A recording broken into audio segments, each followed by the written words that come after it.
good evening, good morning, wherever you may be. Thank you for joining us for the continuation of the IFC webinar series on advancing hydropower with a focus on biodiversity assessment and management. This is the 7th webinar in our series and the 5th in our workshop that we're having about the Trishuli assessment tool and specifically about fish collections and identification and analysis.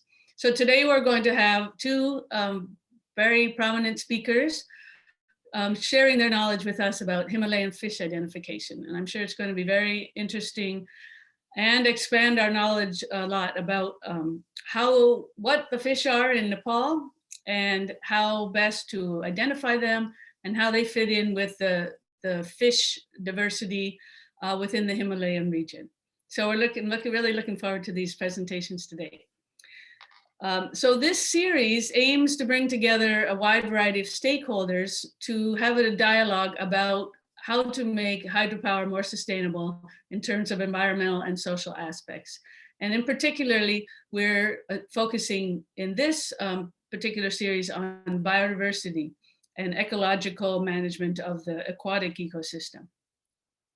So this series is part of the IFC's Hydro Advisory Program in Asia, which is run by Kate Lazarus. And it's generously supported by the governments of Australia, Japan, and Norway. And we thank them for continuing to support the work that IFC Hydro Advisory is doing in Nepal. Before we start, I'd like to, I'm Leanne Alonso, biodiversity consultant for IFC, who you probably know me by now, since you've seen me too many times, but I will be the moderator for today as well. So just remind you that this is part of a 6-webinar workshop on the Trishuli assessment tool, which is a tool developed by a group of Nepali and international scientists over the last 2 years to develop a standardized field methodology for aquatic biodiversity assessment and monitoring. But not just the field component, but it also needs to require how do we identify the species, both the macroinvertebrates, which we heard about last week, and also fish, and then how do we analyze the data that are collected in the field. So it's very important that we have all those components in order to really do a good assessment and be able to produce data that are useful to hydropower companies in managing their impacts on aquatic biodiversity. So we started with an overview of the assessment tool. We went in depth on electrofishing, environmental DNA, and macroinvertebrate sampling. Today, we are going to focus on Himalayan fish identification. And then tomorrow will be about wrap up with the data analysis, how to use the data collected by these methodologies, how to compare them over time to look at the changes in the biodiversity in relation to hydropower. So we thank you all for joining us, and hopefully some of you are joining all 6 and will receive a certificate from the IFC.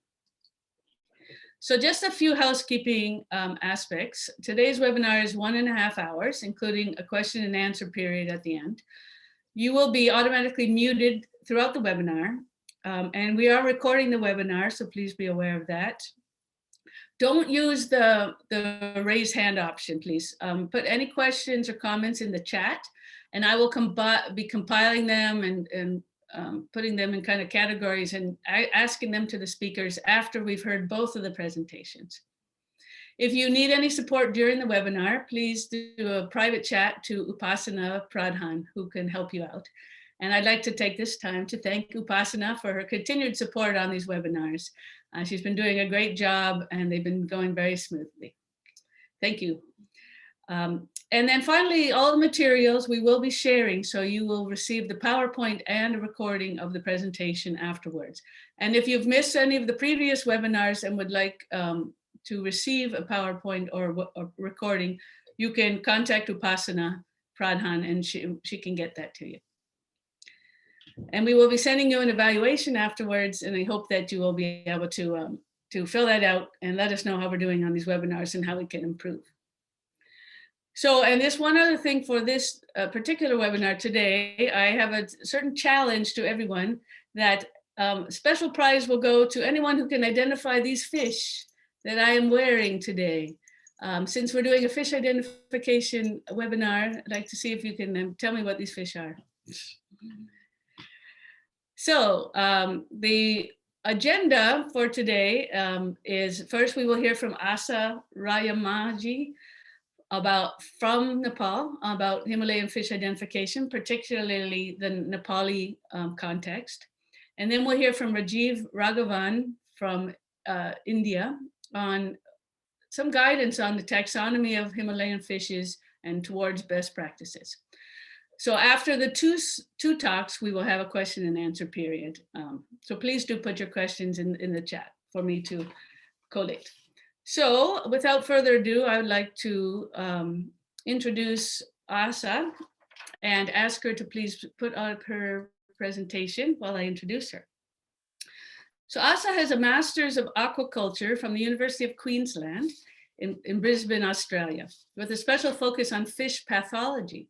She has over 20 years of experience as a researcher in the National Fishery Research Center, Godawari, Nepal, of the Nepal Agriculture Research Council, or NARC, where she's a chief scientist too.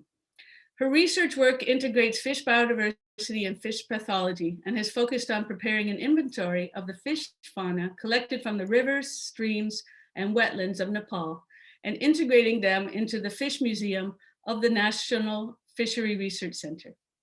She's published more than 30 research articles in proceedings and journals.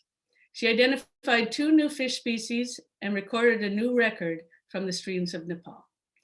So I'd like to pass it over to you, Asa. Oh, are you having trouble to you share your screen? Let's see. Uh-oh. I can't hear you. Oh, there we go. Perfect.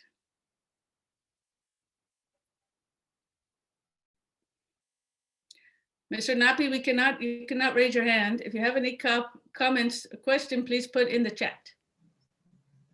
Thanks. Are you there, Can I Asa? start? Yes, please, over to you. Thank Yes, you. yes. Can you see? Yes. Okay. Can you see me? Okay.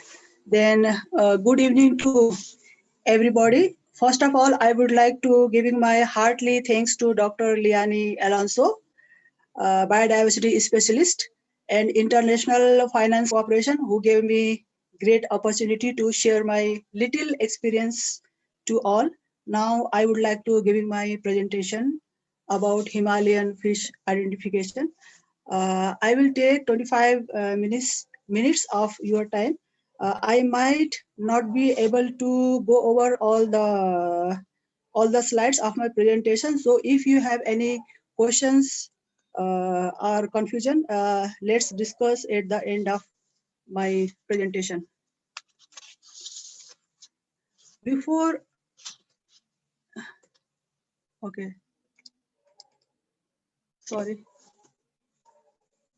going through the topic, let me talk about water resources of Nepal. Estimated water resources area in Nepal is about 8,26,818 hectares, which include river system of Nepal. Freshwater resources occupying about 5.6% of the total land areas of Nepal. Total indigenous fish species of Nepal so far 236, in which 74 are cold water species and 162 are warm water species. About 27,977 fish species have been recorded in the world, of which about 0.84% are found in Nepal's river system of Nepal. Based on ecological region, 46.8% fish fauna are found in Tarai region, followed by hill and valley, and then high hill areas.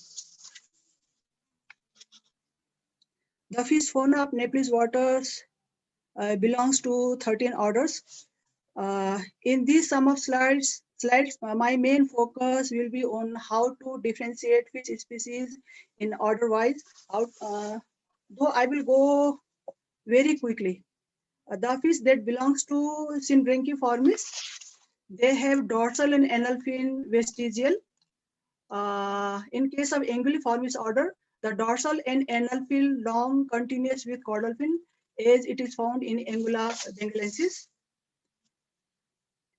The fishes are called Clupiformis order having single serration on their abdomen, like in Gordicia capra, and in Osteoglossiformis order, the fishes having double serration here on the abdomen region, like in Notopterus notopterus, in Notopterus chitala.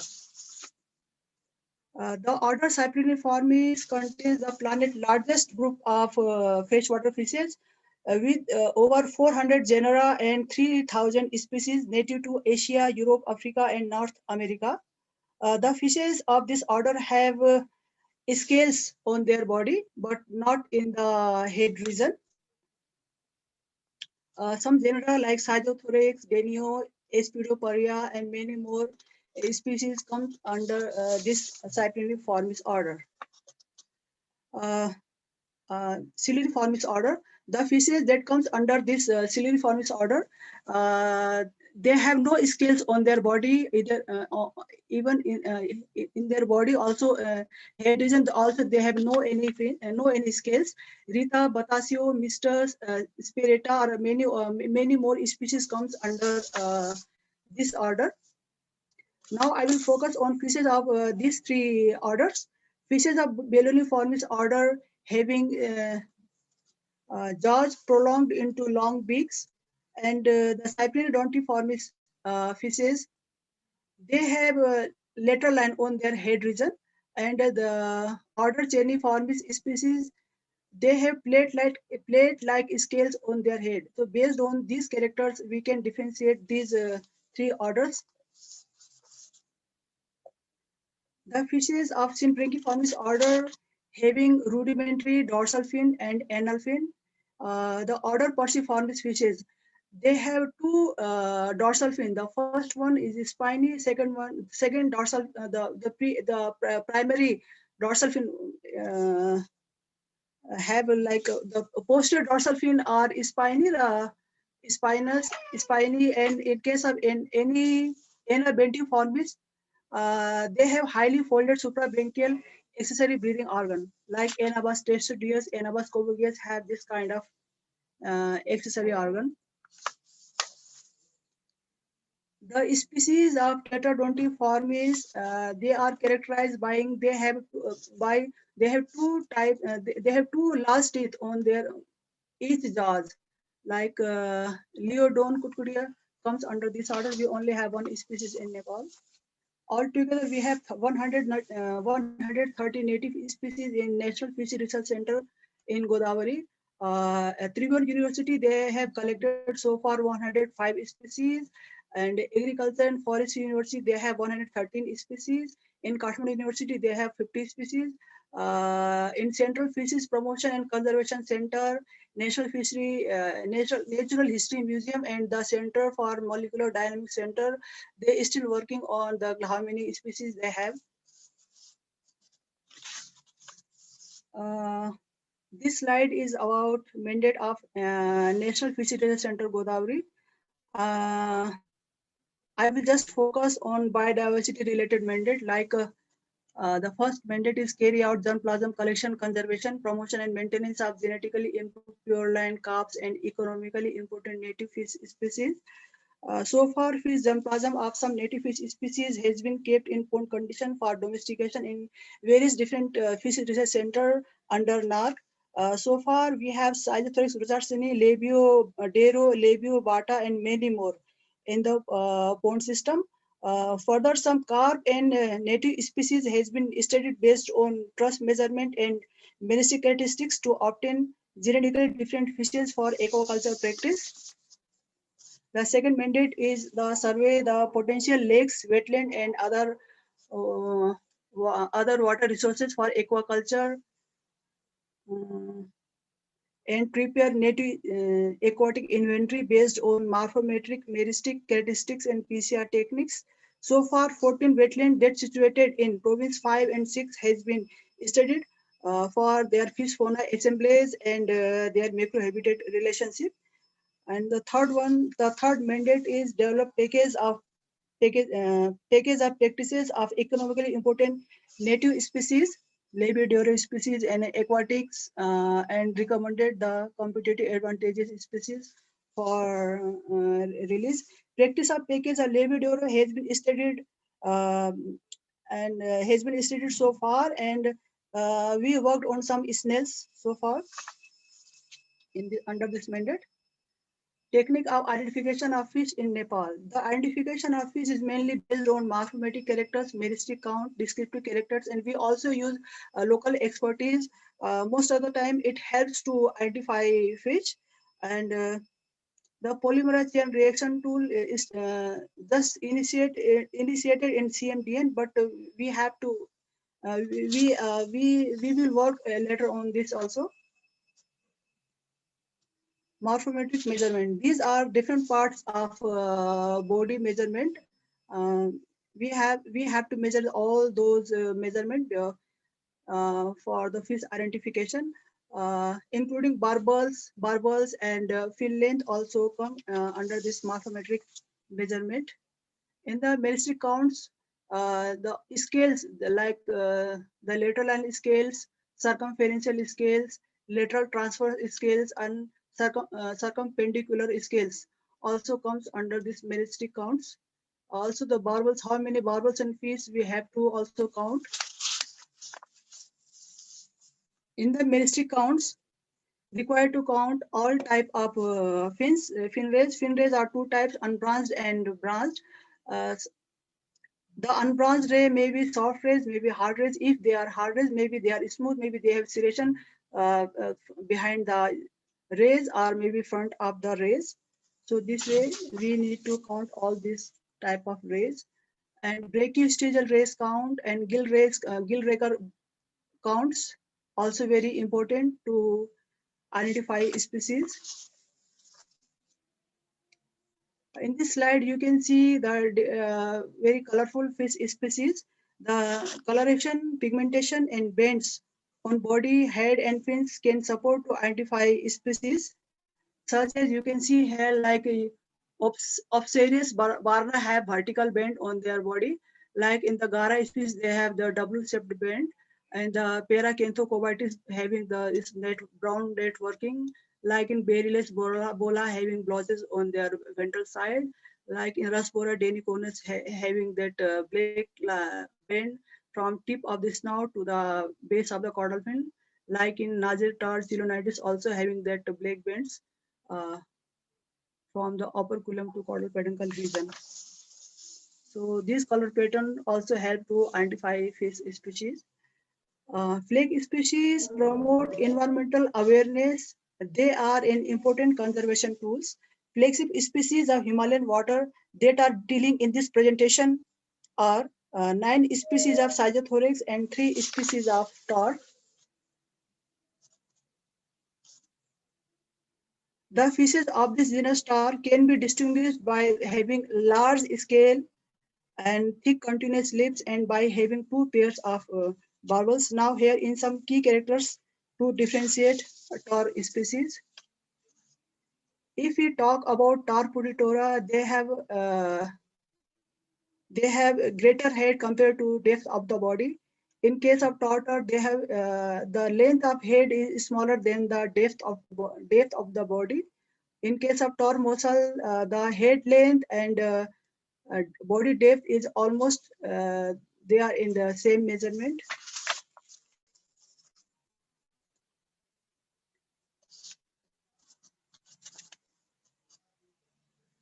Yeah, yeah, but there is some confusion in lateral transverse scales counting and pre-dorsal scale counting in these 3 species of tar.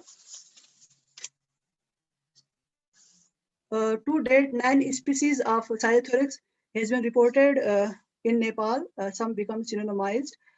Uh, Only 3 species are endemic to the Rara Lake. They are important to the river ecosystem because these species are Himalayan cold water specialists. They are model organisms. They predict the current suitability and climate-driven potential range and range shift in river system of Nepal. These all species are distributed mainly in the Trishuli, Kochi, Karnali, Mahakali, and its tributaries. However, their exploitation due to damming and illegal fishing activities, the community has been facing its negative impact. Hence, the need to conserve the species. Talking about Sagittarius genus, uh, the main characteristics of this species, they have cone-shaped head. Also, they have very minute scales embedded on the skin. They are silvery color and oval shape. Also, the vent and anal fin sheath covered by an enlarged rows of scales, in particular in this group of species. Now, this slide about three species of Thysogothorax habitat in Rara Lake. And they also and the Rara Lake is situated at 2,972 meters above sea level at Karnali zone in Mugu district. Here is some key characteristics based on that can do differentiate among these three species, like based on coloration, based on differentiate these three species: Cythorax raraensis, Cythorax megophthalmus, and Cythorax nepalensis. As you turn the sample face to ventral side, then eye portion of microthalamus can be easily seen compared to this nepalensis. Though we could not see the eyes in the Cythorax raraensis, so in this way we can differentiate between three. But among these three species, only Nepalensis having lower lip papillated. Otherwise, in these two species, raraensis and microthalamus, they have lip without papillated.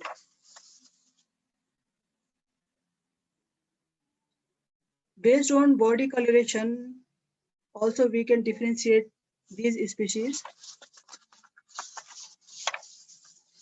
Gill raker counting like this one, also very important to differentiate these three species. Among these three species, Schizopic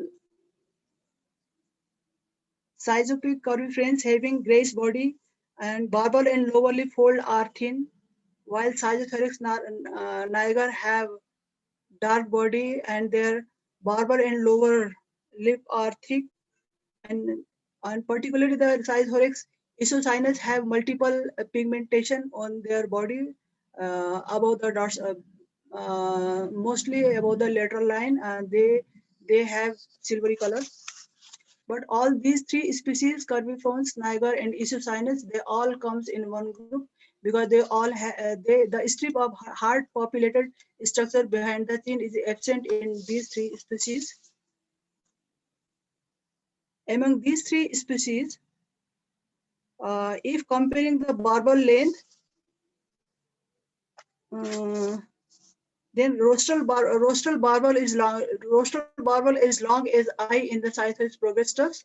In Sagittarius richardsoni, the barbel are shorter than eye diameter.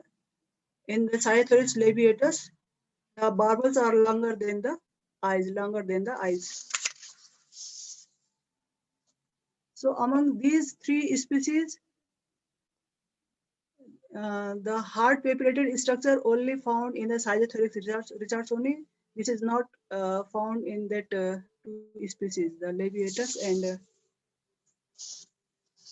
progressus. Fish group that are challenging to identify. Sagittarius is one of the most taxonomically difficult genus. The most difficult part is counting the meristic counts, like the scales of lateral line, lateral transverse scales, predorsal scale, and circumferential scale, and caudal peduncle scales is very difficult to count because the scales are very minute and they are silver red color like the body color have, and they embedded in the skin. So it is very difficult. Even in the under microscope is very difficult. Therefore, a thorough revision of the genera of snow trout species is highly required at PCR-based molecular level.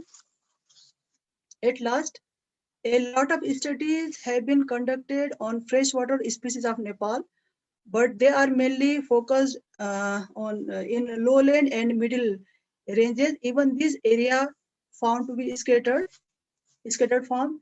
We need to conduct more studies on species distributed in the high mountainous range that are limited by geography and accessibility.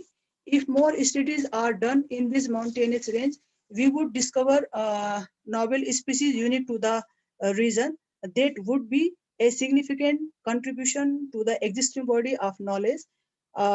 We have on fish fauna of Himalayan waters of Nepal.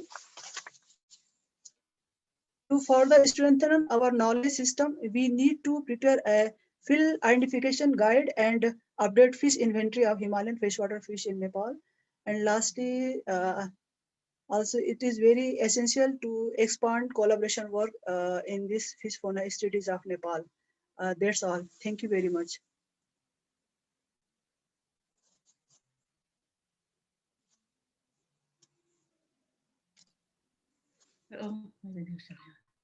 Okay, thank you very much. Oh, what happened to my screen?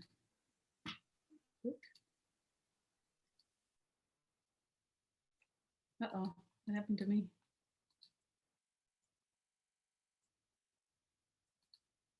All right, there I am. Sorry. Thank you very much, Asa. That was really interesting. A lot of good information about fish in Nepal and how important characters to differentiate them. So I think that's really interesting and a very good start to introduce us to the fish of the region. And also it's a good way for we're getting to start a collaboration. So as our next speaker is coming to us from India, and hopefully we will be able to start some collaborations between the different fish research groups within the broader region, linking Nepal up with other researchers in other countries. So Dr. Rajiv Raghavan is an assistant professor at the Kerala University of Fisheries and Ocean Studies in Kochi, India, where his team studies fundamental and applied aspects of tropical aquatic biodiversity, focusing on systematics, evolutionary biogeography, and conservation of freshwater fishes. His team has discovered and described 18 new species, 3 new genera, 2 enigmatic families of freshwater fish, and a unique new genus and species of blind subterranean shrimp. I'd like to hear someday about how you found that one. A new species of snakehead fish, Chana rara, was named in honor of Rajiv. So since 2012, he has been closely involved with the work of the International Union for Conservation of Nature, or IUCN, and he's currently the South Asia coordinator for the IUCN Freshwater Fish Specialist Group. And also, and he's also the IUCN Freshwater Fish Red List Authority Coordinator for Asia and Oceania. So he would be one of the ones who review and assess all the fish for the red list. So very important task. Thank you, Rajiv, for doing that. And Rajiv has more than 160 publications, about 2,000 citations in leading journals in fisheries science and biodiversity conservation. So we're very fortunate to have him with us today to share with us some really good guidance on taxonomy of Himalayan fishes. So thank you. Thank you, Leanne, for that kind introduction and for the opportunity to address this gathering of fisheries and biodiversity professionals from Nepal and elsewhere.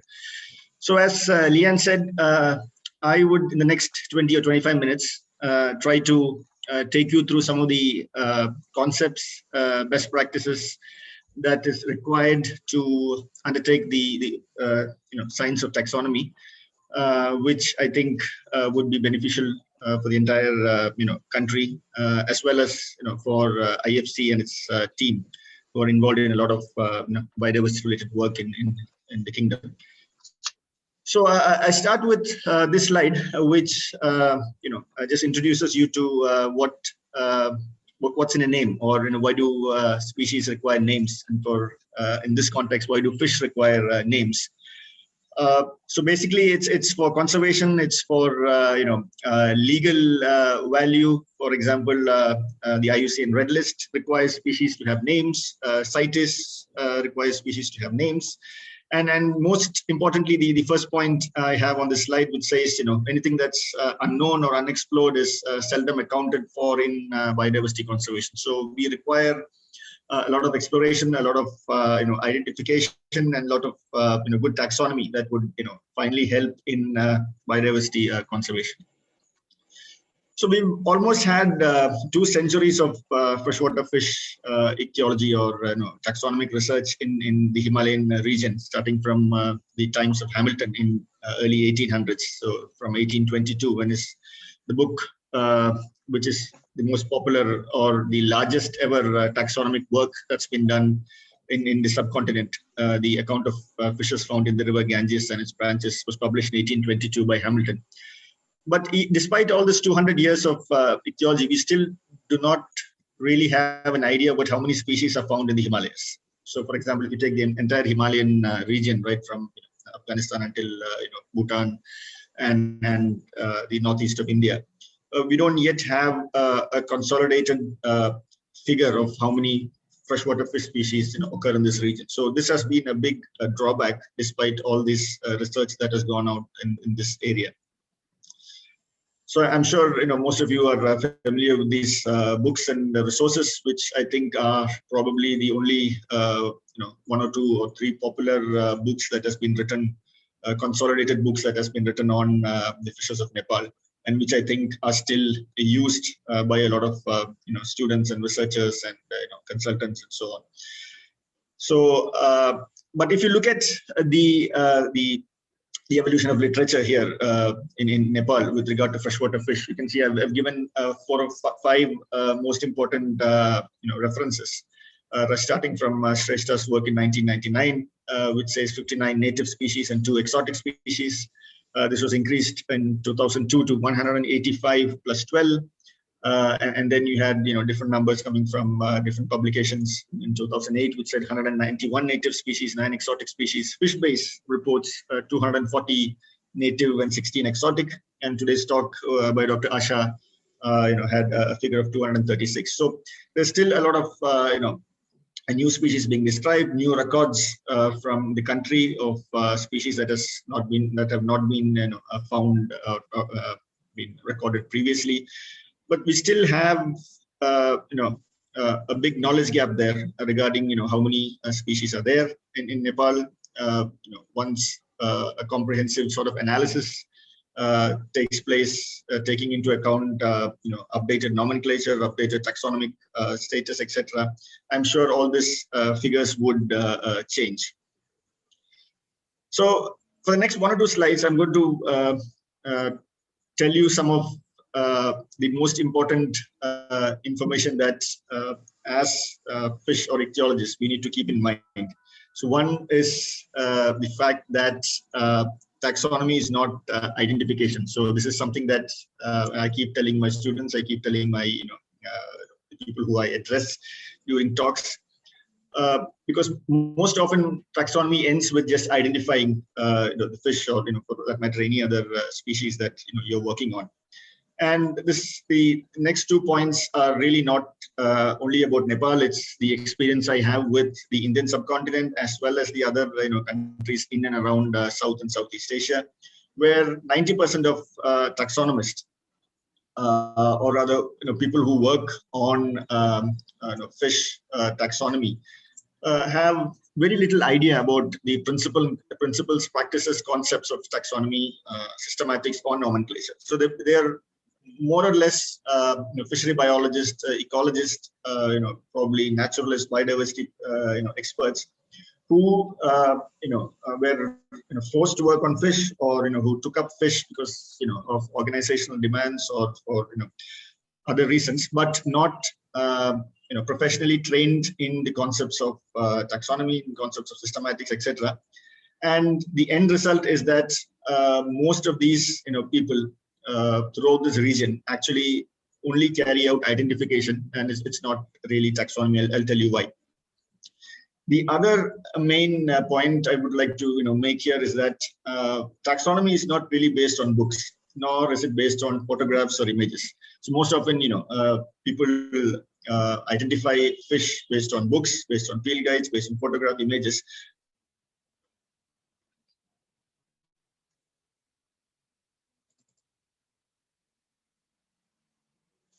But it's not books, or it's are the basis, the most fundamental ingredient of good taxonomy.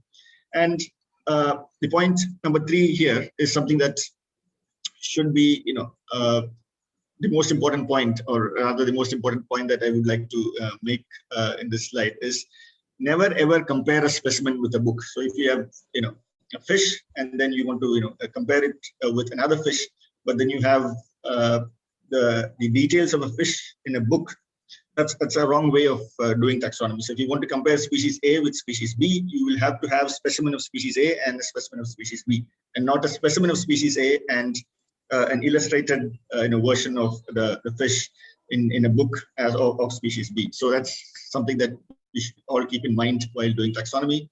Simply because 2 books may never agree. If you look at different books, they would have different characterization of species. They would have different morphometric characters provided for a species, different meristic counts, etc. So it's all the perceptions of the authors who write this book.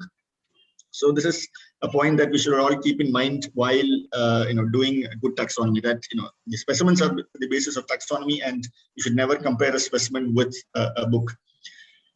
So Dr. Asha took us through the different characters that we should be using while identifying fishes of Nepal, for that matter, in any other region in the world. But one of the most common mistakes that people tend to make is that they select characters based on general books on ichthyology, or general books on fish taxonomy, or fisheries. But this is not a good way of selecting characters or attributes that are required to identify or classify a species.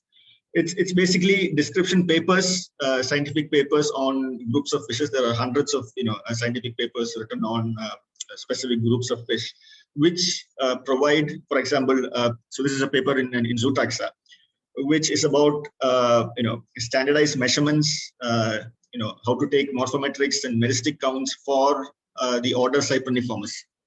So most often what happens is people tend to get a Cypriniformes before them, and they look at very general fish taxonomy textbooks, very general ichthyology textbooks, and list out a few characters that would have been given in this book as a standard model, or a model for doing taxonomy.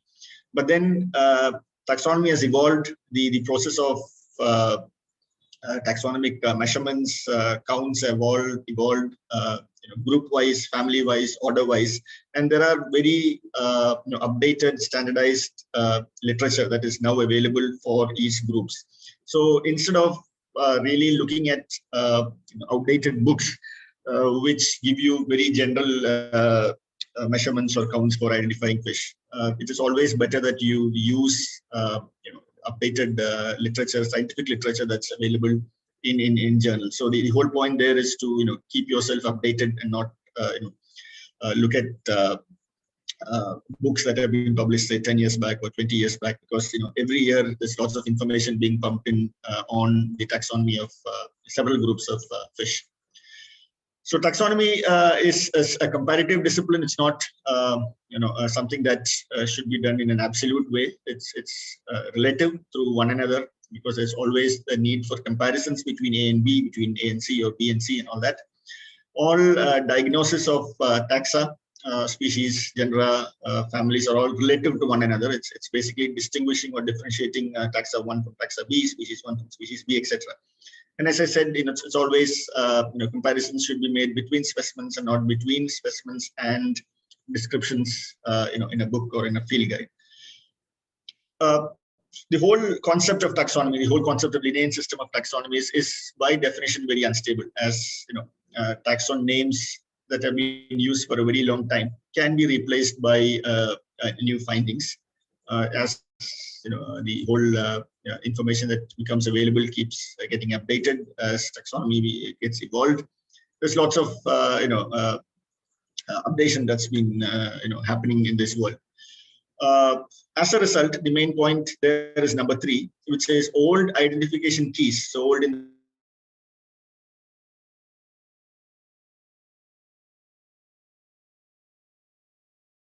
published, say, in the 1800s, early 1900s, most meristic characters and counts are subject to change as we now have a lot of information on the inter and intraspecific variations. So the whole concept of variations within a species, within a distribution range of a species, between male and female of a species, all this has become very clear, and we have a lot of information now that we should be using all this new information and not keep continuing to rely on old identification books. So as a result, most old identification keys that we have fail to identify newly described species. So the species being described every year. And if you, for example, so I'll come to that in the next slide. And so people always ask me this question as to why do names keep changing? So that we have names of genus A keeps changing after, say, 5 years or 6 years. So many people don't really understand why these names keep changing. It's basically because of a lot of reasons. So I've listed out a few important reasons here. One is that as we have an improvement in information on taxonomy and systematics, names keep changing. There's been a lot of names that have been species that have been described without correctly applying a set of rules and regulations that are otherwise available from the ICZN, and then correction of errors and spellings in the etymology of species, the whole concept of synonymies. And then as the world moves on to integrative taxonomy, where we use different lines of evidence, which again I'll come a bit later in my talk. So all this results in names being changed, being updated. So the whole point I would like to make here is that updation is the key. So if you look at this slide, there are 5 different versions of the same book, Fishes of the World, which is one of the most popular and widely used book by ichthyologists around the world, for that matter, freshwater, marine, estuarine, any of these ecosystems. And we have different versions of this, but I have seen people using outdated versions of the book when you have very recent versions that are available, because there has been a lot of change in the way that fish have been classified, listed under different orders, different families. Hence, many species or genera have been reassigned to different families, reassigned to different species have been reassigned to different genera, and so on. So it's always better to update yourself and look at the most recent versions of some of the most popular books. For example, this book, I'm sure anyone working on the Fishes of Nepal would use this book. It's the same case in India, it's the same in Bhutan, in Bangladesh, Pakistan, etc. It's now outdated by almost 3 decades, but still, even till this date, people keep using this book as the sole source of identifying species, which finally ends up in a lot of trouble, a lot of issues with the identification that is based on these 2 books. So, for example, this question: so how can you really identify a species that has been published in the last, say, 10 years or 5 years by looking at a book that has been published prior to, say, 2000 or 1990s? So you end up in wrongly identifying the fish because there's no key available or there's no characters available for the newly described species in some of these very old books. So this is one way in which errors keep coming into the recent scientific literature. So the whole taxonomic history from 1800s to 1900s in the Indian subcontinent, where the foundation was laid by colonial explorers, basically British, German, Dutch, French explorers, and there are very few poorly preserved specimens of these species as one reason. So they did not have access to updated literature, and therefore many species were described more than once, and it took several decades of taxonomic research to find out that this has taken place, and they were synonymized. There were no standardized procedures and techniques. Many people took counts in their own, measurements in their own way, which they did not explain, and it has now become very difficult to understand how these measurements and counts were taken. And detailed characters were often ignored. It was all based on basic morphology. So this is an example of a fish from Nepal that I would like to highlight here. So this is a species described from Nepal. But if you look at any of these, very commonly used, very popular compilations of taxonomic works or fish identification manuals that are available in the Indian subcontinent, anyone who looks at these books will not be able to identify this species, basically because the species was only described in 2010, and all these books were written way back in the 1900s, 1800s, 1822, 1970s, 1990s. And therefore, you tend to not find characters or not find keys to finally zero in on this species. And therefore, with the available key, we tend to identify this species as something else, a very similar species that's found in Nepal. Very quickly, one example I would like to give here is the ticto barb, which is one of the most popular small-sized cyprinid that's found in the Indian subcontinent. So this is the 3 lines that I've given below the illustration is what I've taken from the original description published in 1822 by Hamilton, which says 1 black spot on the lateral line above each pectoral fins and another one near the end of the tail. So this was the character that was used to identify and distinguish the species from similar looking species. But what happened was that any fish that you get with this character of 2 spots, one near the pectoral fin and one near the end of the tail, then finally was identified as the ticto barb in any of these publications. But then, as we can see, the generic name kept changing as taxonomy evolved from Cyprinus ticto to Kuntias ticto, and now we have Pythia ticto. So if you look at this image, it has a collage of a lot of cyprinids, small-sized cyprinids with characters that fit the description of Pythia ticto, 2 black spots. And as a reason, all these species were classified or were named under a single name of ticto. But then my team, led by one of my PhD students, is actually working on this, and he looked at this group of species from throughout its range, from the south of India, from the north of India, from the east and west of India, everywhere from where. From the regions from where it was listed as under this name of ticto. But then we looked at different characters. We looked at how the banding pattern in the eye of the fish was, at what number of scale these spots were located, etc. And the results that we have or that we produced. We also did a lot of other evidence making. For example, this is my student who is working on this group of fish.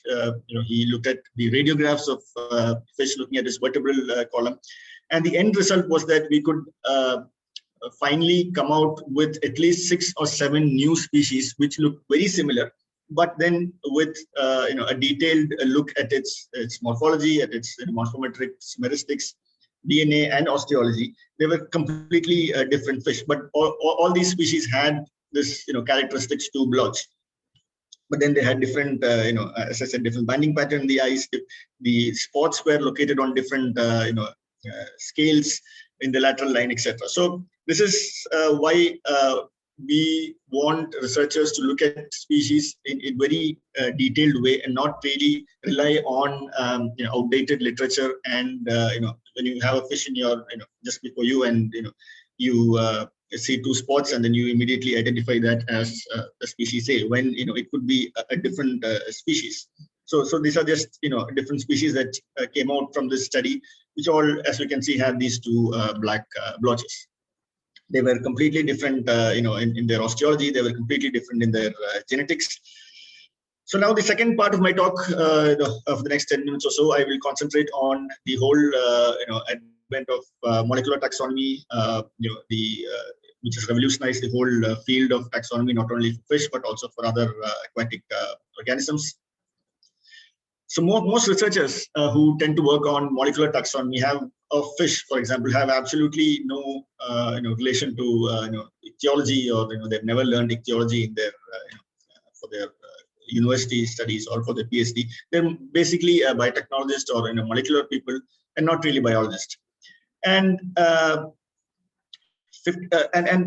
as I said, they do not have a training as a taxonomy, and therefore they're not capable of proper identification of species before they go into state-of-the-art molecular techniques. And as a result, there's a lot of pollution in the database that's known as GenBank, where all these sequences are deposited by people from around the world. And also, barcoding or molecular taxonomy is always considered as a magic bullet to solve all issues in taxonomy, in identification, which I do not agree with. It can only be a supporting tool, or one of the many tools that you can actually use. So some of the rules for people who do molecular taxonomy of fish, for that matter, any other organism, is that before you put a fin or a tissue into a tube, it's the basic concept is that you need to identify and give a name to the sample by inspecting the phenotype of the fish, which is mostly never done. And there's always a need for voucher specimens, because a very critical link or relation between data that you produce and the actual taxa or the actual species that you are examining or you're working on. And every barcode that's on GenBank or any other databases has to be linked with a physical specimen, which is publicly available and publicly accessible in either a university collection or a museum. So these are things that you should keep in mind.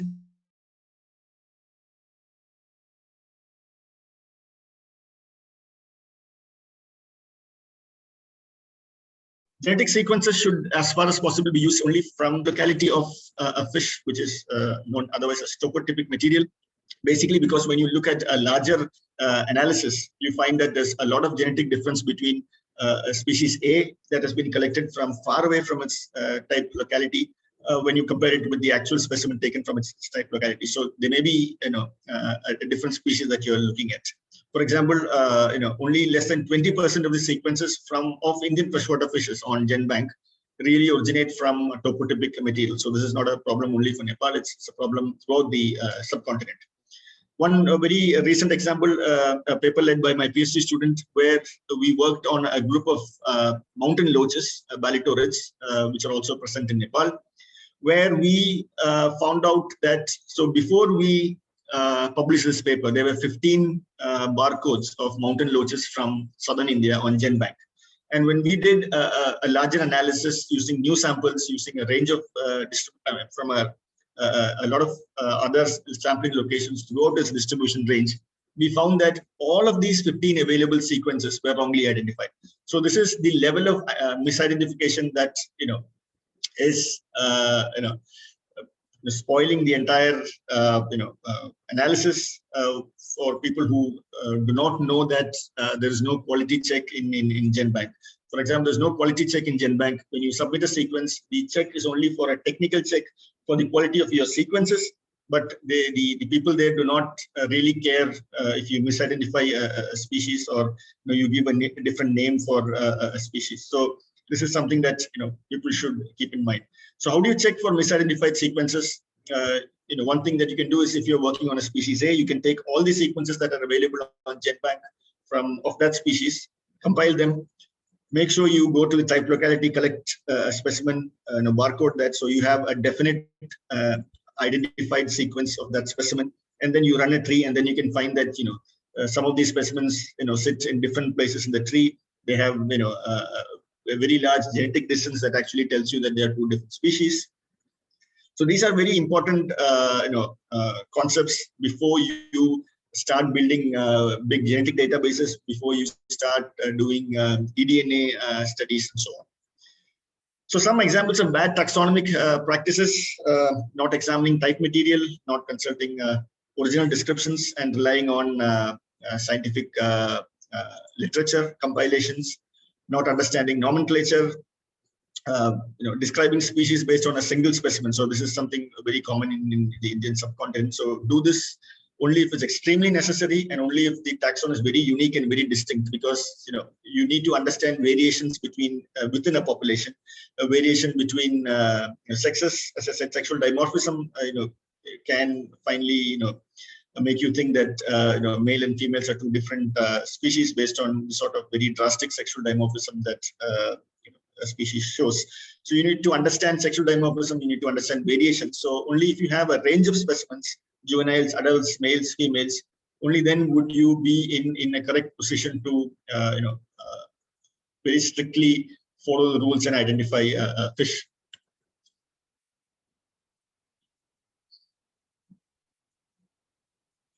So the future is of integrative taxonomy. Instead of relying only on morphology and morphometrics or meristics, it's important that we combine a lot of tools, osteology, some of this I showed you already, DNA, behavior, ecology. So all this can finally give you a very strong hypothesis to identify or distinguish between species. What's happening with my slides? Yeah, sorry. So as I said, these are some of the tools that are now available. You have osteology, which has been a tool, clearing and staining, which has been a tool that's been available for the last 50, 100 years. We also have state-of-the-art scanning tools, micro CTs, nano CTs, that has completely revolutionized the way that we do taxonomy, we identify a fish. So all this is available and should be used as far as possible to get into a very strong hypothesis on what you identify or what you describe. Checklist. This is a very common type of papers that come out from the Indian subcontinent. Checklist of fishes of a river, a lake, for an ecosystem, and so on. Make sure that your checklists are just not a listing of a species in a table, but it's always supported by voucher specimens and or photographs, so that people can go say 5 years later or 10 years later down the line and then see that whether whatever you have listed in that of species from that river or lake is correct, or is there a chance for more studies there. If in doubt, you can mention you are in doubt and mentioning CF or AFF, and do not give a definitive ID. So it's always better to take the precautionary approach there. Publish in reputed taxonomy and biodiversity journals and not predatory journals, because most of the checklists are published in very low quality, open access predatory journals. And sadly, this information gets reflected in the larger scientific databases and literature that's available from this region. Some of the journals, for example, that you can publish checklists are given here. I'm not going into details of that. FishBase is one of the most common references that's been used throughout this region, but it's I would like to mention here that FishBase is not a taxonomic reference, and so it should be used with extreme caution. So this is just a compilation, again, without quality checks on the taxonomy or the nomenclature. Collaboration is the key, as Leanne briefly mentioned in her introduction. So the whole science of taxonomy is becoming collaborative. It's becoming international, and unless you have collaborations with taxonomic experts, with institutions or museums in different parts of the world, it's becoming very difficult to do very good taxonomy. So I've just listed some of the museums where there is a lot of taxonomic expertise available, and some of the most leading names in fish taxonomy who have an experience of working in this region, who have experience of working with fish groups in this region. So I'm sure this presentation would be available later, and you can have a look at all these names of institutions and experts. This is the most important reference database that everyone who works on fish taxonomy should use. It's not FishBase. Replace FishBase with the catalog of fish.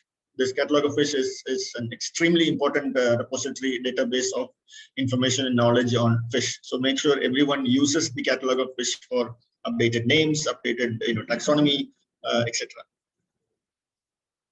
Lots of old databases, old literature is now digitized thanks to the efforts of the Zoological Survey of India. You get all the literature from the 1800s until the very recent literature, which was not otherwise available, say 5 years ago, 10 years ago. But now all this is available online.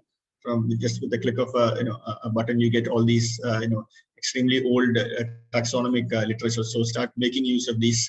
Biodiversity Heritage Library has an extensive compilation of literature again from different parts of the world, not only on taxonomy but for throughout natural history studies. This is another interesting website called the World of Fish, worldfish.de, which is an updated list of species described in marine, freshwater, estuarine, all the realms together. It's updated every day. So any new species that gets described from anywhere in the world gets updated in this website. So again, this is something that you can use. Where to publish your taxonomy work? Lots of good taxonomic journals, open access and otherwise. So make sure you use these journals for publishing, and make sure you read these journals before working on groups of fish, and not only rely on outdated literature. Again, you can have a look at this slide later. So with this, I would like to end my talk. So this is a cover image of a very recently published book. So in my introductory, or the first slide of my talk, had this photograph of a book published in 1822 by Francis Hamilton, The Fishes of the Ganges. But this one, this book published in 2019 is a more updated, very recent updation or recent compilation based on Hamilton's Gangetic fish, where you have all these illustrations in color. You have a lot more information on the type localities, a lot more information on where all Hamilton collected from, etc., which was not otherwise available in the 1822 volume. So I think this is something which is very important for Nepal, because the whole the fish fauna is based on Gangetic fish, and therefore I think each institution or library or people who work on fish taxonomy should invariably have a copy of this book. So that's from me. Thank you very much. And if there are any questions, I would be happy to take them. Thank you.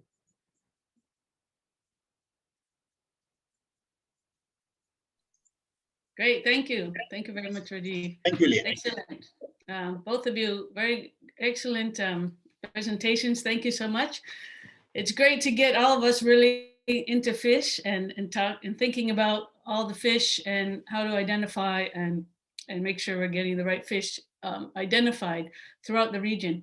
And I'm actually very excited to see that, you mentioned the catalog of fish from Cal Academy. I'm an ant specialist, and the best ant database actually online is also from the Cal Academy, Ant Web. So it is a very good resource. They do a lot of good work, and so I hope people will use that resource online. So we have quite a few questions in quite a few different topics. So we will, I'll try to cover all of them. And so if people, I'll start with the ones I have so far. And so if people want to add others, I'll try to get to them.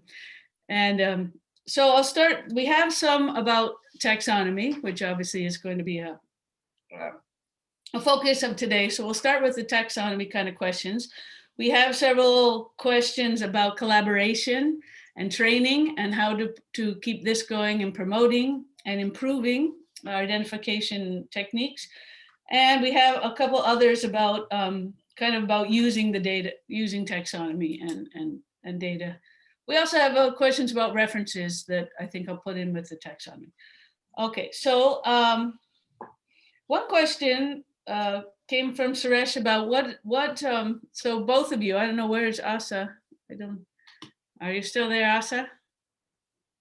What happened to her? Uh-oh. Asa, are you, or can you put on your camera?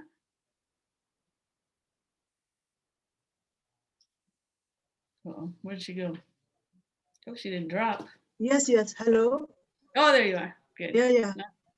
Okay. Hi. So I want to make sure you're there for the questions too. Good. Okay. So let's see. One question is about what is your feeling about how to use a combination of the morphological and molecular characters or processes for doing fish identification and taxonomy. Do you have any, both of you have, what are your thoughts on that? And the relative importance? Uh,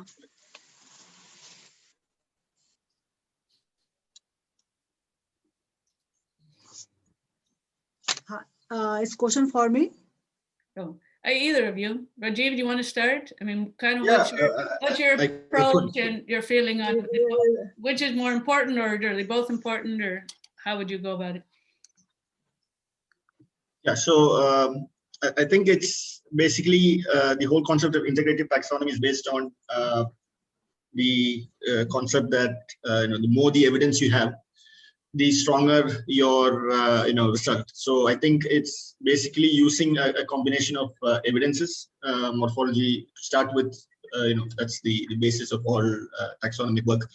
But then I think at least if you could include three components, which is morphology, which includes morphology, basic morphology, morphometrics, and meristics. The second part is looking at the osteology, the internal bones and the vertebrae of fish, and then supported by molecular tools. So I think if you use all these three, it would be the best possible evidence making or evidence gathering that you can do to distinguish or identify a fish. But then people would not have access to say a molecular lab or molecular techniques. But then at least if you could include osteology, that would make it two instead of one, which means you don't have to solely rely on morphology and morphometrics, but then you also have an additional piece of evidence there. So depending on the facilities or the resources we have, at least two, but three would be great. Asa, do you have anything you want to add? I mean, is this possible to do in Nepal? Yeah, Dr. Raju, he said correctly, because the morphometric is very essential, but as well as osteology also very important to support this support to identify fish. And for more confirmation and validation, we must go through the PCR method. So currently we do not have this facility in Godavari, but later we will start. Yeah. Thank you very much. Okay, so just for my own clarification, since I'm not a fish biologist, can you explain, maybe Asa, could you explain the meristic counts for me? What does that mean? Meristic means there is so many counts comes under that meristic characters, like for fish identification. First we have to count scales, the scales like lateral line scales that start from base of the operculum to the caudal peduncle area, and the circumferential scales. So we have to count the around the body. We have to count the scales, how many scales in that part, in the row scale, like in the caudum circumpendicular scales. We have to count that also, and the transverse scale, like start from the base of the dorsal fin to the lateral line, and then from the lateral line to the base of the pelvic fin. So these comes under meristic. Also gill rakers counting also comes in the meristic counts, and that brachiostegal ray counting also comes under meristic. So these are the characters. These are very important to identify any species, I guess. Thank you. So it's Leanne, it's basically two things that we can do. One, the measurable characters and the counts. So whatever you can count on the body of a fish, whether it's scales, rays, spines, etc., are all meristics, and whatever you can measure are all morphometrics. So, morphometric, yes. Gotcha. Thank you. Okay, cool. So Bill had a question on what taxonomic levels, so given this uncertainty and changing, what's the taxonomic level should use for identifying fish in Nepal? Can we get to species level, or are there a lot of uncertainties? Yeah. For fish identification, first we have to go different river system of Nepal, collect fish from there, preserve in the 10% formalin, bring to the laboratory. Then we have to count all, like just Dr. Raju said, like we have to count all those fin meristic count, like the fin rays, scales, all those steps, the body measurement, and then based on that, like in Nepal currently. we can identify in the species level. There is no problem. But sometimes we have some confusion, like in cyanothores, that during that time, I think we have to go in that time like a molecular method to for confirmation. So in Nepal, there is no any problem to go in the species level. So we can identify species based on morphometric meristic characters. But sometimes we require molecular method too for confirmation. Good, thank So you. yeah, currently in my museum we have 130 species that identify up to species level. Yeah.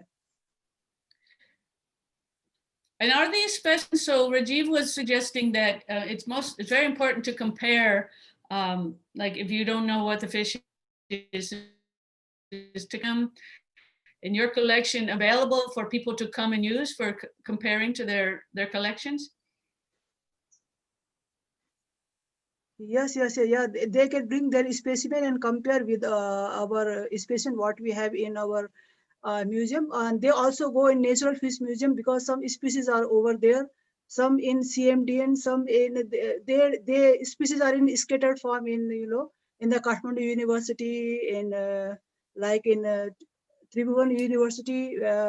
We have species in the scattered form, but in the many places. But sometimes we have to go in like like geological museum. Sometimes we have to go India maybe for confirmation. So yeah, like that. Okay. No, I think it's important that down the line Nepal should have a very centralized repository or centralized facility for fish specimens or fish species. Basically, because the experience that we have from India is that many universities, many institutions, both in the private and government sector, have museums, but they were all built or developed by the interest of individual staff or individual faculty members. And once they retire, the person who replaces these people would not have an interest in fish, or would not have an interest in taxonomy.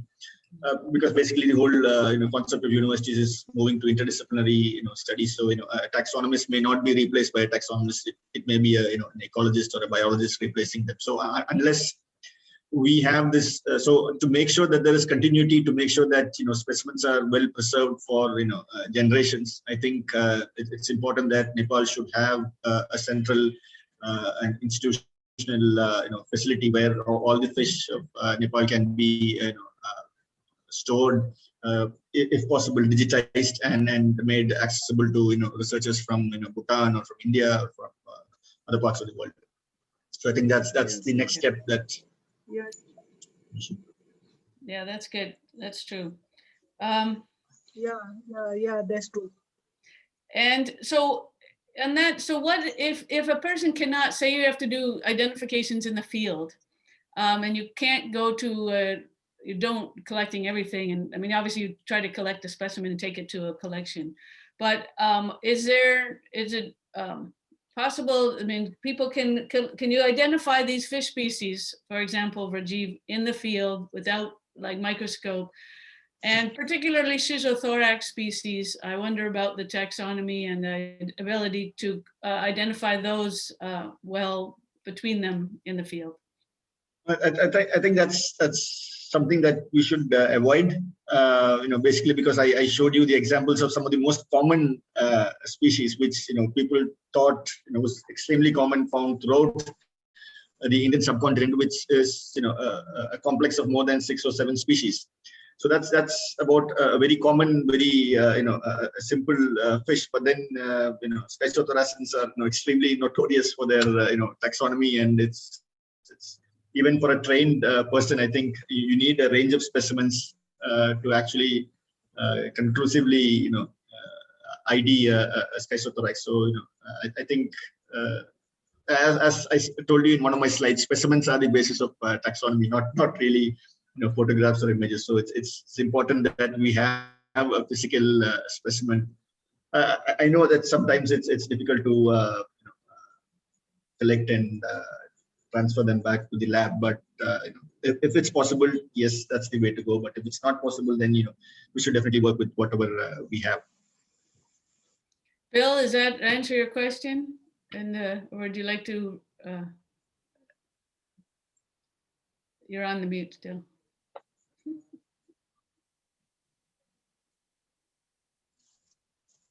Nope.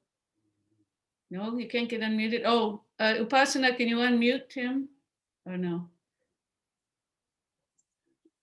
Are you there, Upasana? Well, we can come back. And also, Nita, I can't unmute you either. Oh, I can? I don't know. Upasana, are you there? Can you unmute people? Yeah, okay. You can unmute yourself. Bill, can you do Bill? Yeah, I'm here. Okay, great. Yeah, I mean, taxonomy is fascinating, and I'm really glad I don't get involved with it. But for field work, like when we're doing the field survey, seeing what's there, I fully agree that if we can get to species level, that's fantastic. But being mere mortals and not taxonomists, I do wonder whether we need to have a broader classification that we won't go to species. If we find a snow trout, we'll call it a snow trout, and then we'll worry about the taxonomy later. I mean, certainly in terms of the work for the Trishuli project, where we're looking at gross changes in fish being able to access spawning areas and what have you, and depletion of fish. I'd love, I mean, gosh, we're showing the glaciation in England makes our life so much easier. I think we've got 18 species, I think, and having worked in the jungles of South America, where you've got, well, unknown numbers, and it sounds like the Indian subcontinent's the same. I do wonder whether we should say, right, let's be pragmatic here, and we can say, right, this is a tor, or this is a snow trout species, or this is one of the loach, and confine ourselves to very broad-based identification. It's a query. I don't know the right answer. No, I perfectly agree. So I think it's the point. Firstly, I would definitely agree with you that for some of these very notorious taxonomic groups, it's always safe to list them at the generic level or at the group level. But what happens often is that people tend to misidentify a species when they should have just stopped at the generic level. So that's where the complications arise. Yeah. So if you can't identify a species A, then you mention that at the generic level and not really misidentify as B, C, or D, which then complicates the entire exercise. Maybe it's an endemic that's found somewhere else, or it's a species with a wide distribution range. So it complicates the entire exercise, be it conservation planning or biodiversity documentation, so on. So no, perfectly agree. If you are in doubt, stop at the best level that you can actually get to: family, genus, groups. Right. Upasana, thank you. Yeah, I agree. Upasana, can you unmute Nita? Unmute Nita, please. Nita, can you unmute yourself? Yeah, she can unmute herself. Okay, let's let Nita reply, and then we will move on to the next category. Thank you. Hello, everybody. Nice to see you all here. Just I want to clear one thing about Ms. Asaji, because we have very good facility of PCR, polymerase chain reaction in Godavari lab, but we are limited only up to the genetic variation among different population of fish species. And we have done also like in Osla and Cyprinus carpio, Labio, Rahu, and this research is going on.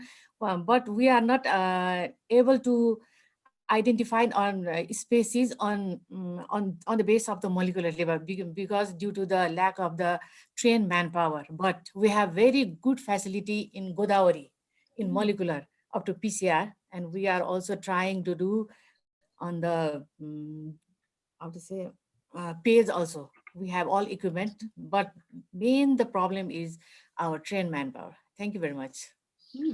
Thank you. That's good to know, because that gives a lot of possibility for potential more work and more studies, and adding then the molecular with the morphological and the meristic, which I now know what that means.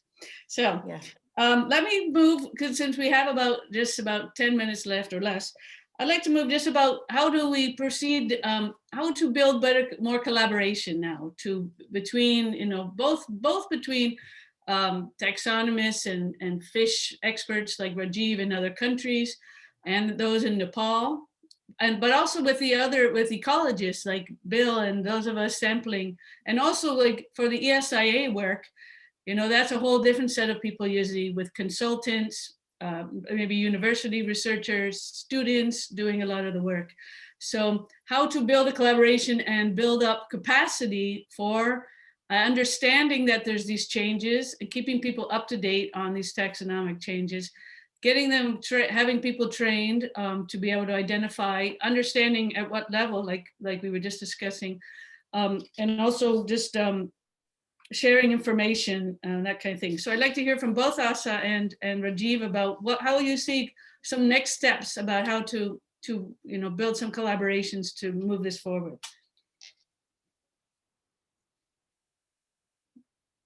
Rajiv, would you like to go first, please? Yeah, sure. No, I think what you said, makes sense here, because there is absolutely there's a need for more collaborations, improved collaborations, transboundary collaborations, and also collaborations from collaborations with experts in say America or Europe. So one of the main reasons why I say this is because most of the type material or the original specimens that were collected from throughout the Himalayan region, be it India, Nepal, Bhutan, are all housed or deposited in museums in Europe, in Australia, and the US.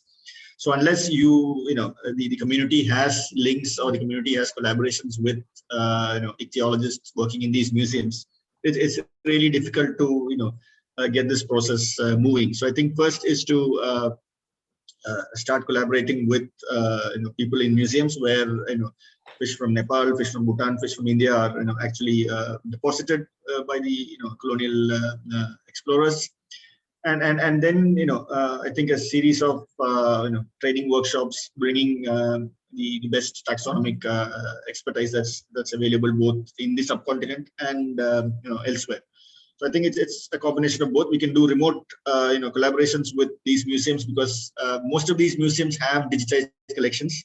So one need not really travel now to the US or London or Vienna or Paris to actually look at specimens, because they're all in digitized versions. And then the museum curators there would be extremely happy to send you measurements or counts of those.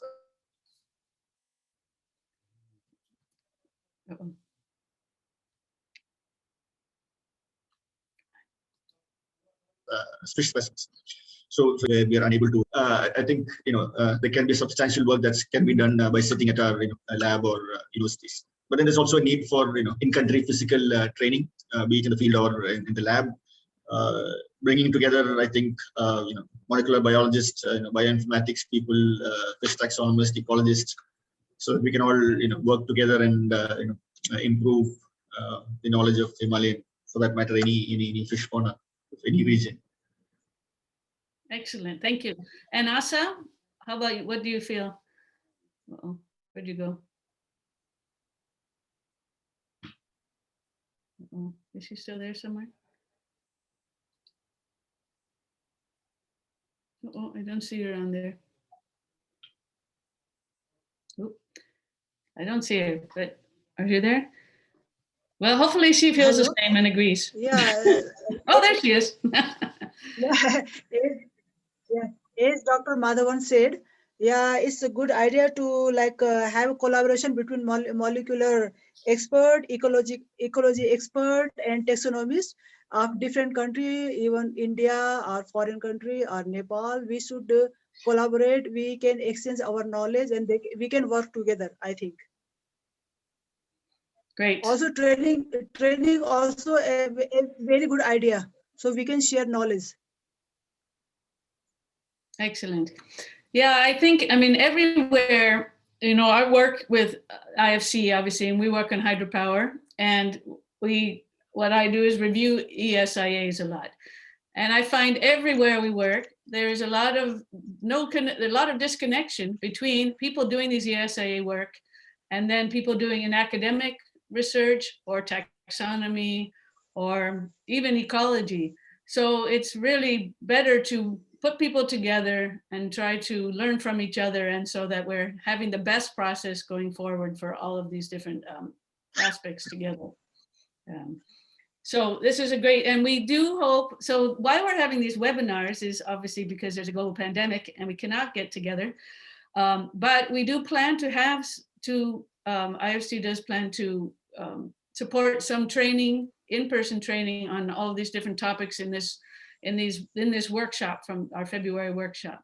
So we do hope to be able to have Rajiv go to Nepal, have a training workshop, Yes. everybody sit down, work together, look at specimens, look at the cool stuff like fish, preferably live fish in the field, but also nice ones in the jars and under the microscope too. So hopefully we can build some collaborations that will move everything that forward.